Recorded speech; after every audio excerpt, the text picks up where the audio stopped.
அனைவரும் ஆனந்தமாய் வாழ்க. எத்தனை கார் இருக்கு, எவ்வளவு பணம் இருக்கு, நிறைய இடம் வாங்கி போட்டிருக்கியா, செல்வாக்கா இருக்கியா, செல்வ செழிப்போடு இருக்கியா, அப்படிங்கிறது வாழ்க்கை இல்லை. என்ன பதவியில் இருக்க, என்ன செய்கிற, உன்னால் என்ன செய்ய முடியும், நீ என்ன அவ்வளோ பெரிய ஆளா, அதெல்லாம் வாழ்க்கை இல்லை.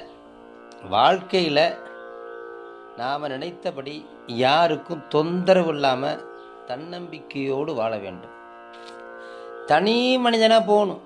கோடிக்கணக்கான ரூபா வச்சுக்கிட்டு 4-5 செக்யூரிட்டியை வச்சுக்கிட்டு செக்யூரிட்டியே நமக்கு வேண வச்சிருவானோன்னு பயந்துக்கிட்டு போகிறது வாழ்க்கை இல்லை. நிறைய சம்பாதிக்கணும், நம்மளால் 4 பேருக்கு தர்மம் செய்யணும்.